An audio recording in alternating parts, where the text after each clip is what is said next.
नमस्कार, success point में आपका स्वागत है। आज मैं ऐसा वीडियो लेकर के आया हूँ जिस टॉपिक से आप डरे हुए रहते हैं कि इतने सारे हिंदी में लेखक हैं, किन किन का जीवन परिचय हम याद करें और परीक्षा में कौन सा पूछा जाएगा। तो ये सारी जो समस्या है इसको सोल्व हो जाएगी अब ये वीडियो देख करके।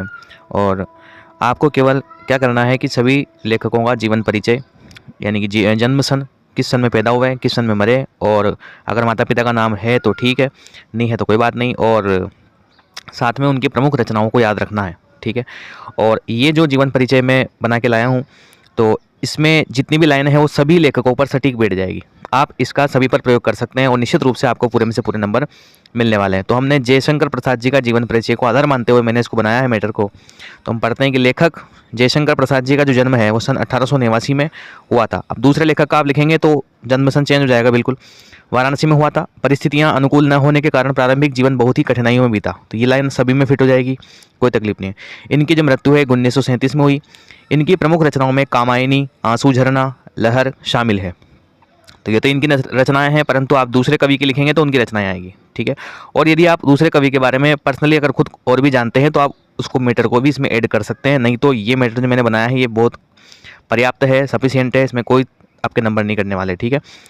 इनकी प्रमुख रचनाओं में कामायनी शामिल है। इनकी रचनाओं में लोकहित की भावना दिखाई देती है। अब ये जितनी भी लाइनें आएगी ना यहाँ से, ये टोटल लाइनें प्रत्येक कवि में आराम से फिट होगी। ठीक है।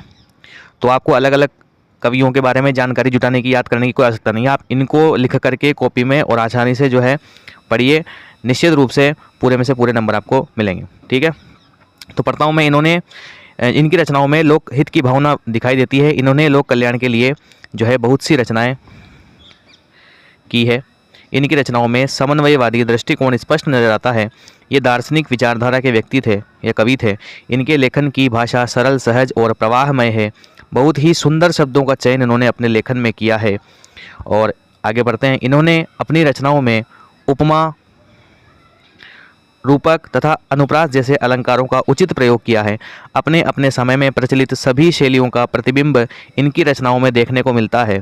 जयशंकर प्रसाद जी हिंदी साहित्य के प्रमुख कवियों में से एक हैं।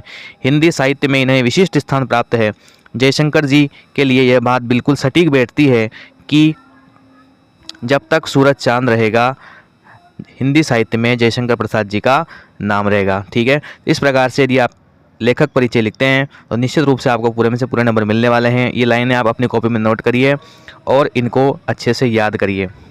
और आपको केवल सभी लेखकों का जन्म सन, मृत्यु, उनकी प्रमुख रचनाएं और माता पिता, और यदि आप और कुछ अतिरिक्त जानते हैं, जैसे तुलसीदास जी हैं, तुलसीदास जी ने हमको सबको पता है राम जी के बारे में लिखा है, तो आप उसको अपने हिसाब से 2-4 लाइनें और ऐड कर सकते हैं चाहें तो। सूरदास जी ने, जैसे हम जानते हैं, कृष्ण जी के बारे में लिखा है, तो अपने मन से आप ऐड कर सकते हैं। आपकी आप थोड़ा बहुत पाठ के बारे में आपको नॉलेज है तो आप लिख सकते हैं। तो ये जो लाइनें हैं ये सभी लेखकों में बिल्कुल फिट बैठेगी। ठीक है। तो आशा करता हूँ मैं जो भी मैटर आपके सामने लाया हूँ आपको अच्छा लगा होगा, और मिलते हैं नेक्स्ट वीडियो में। धन्यवाद।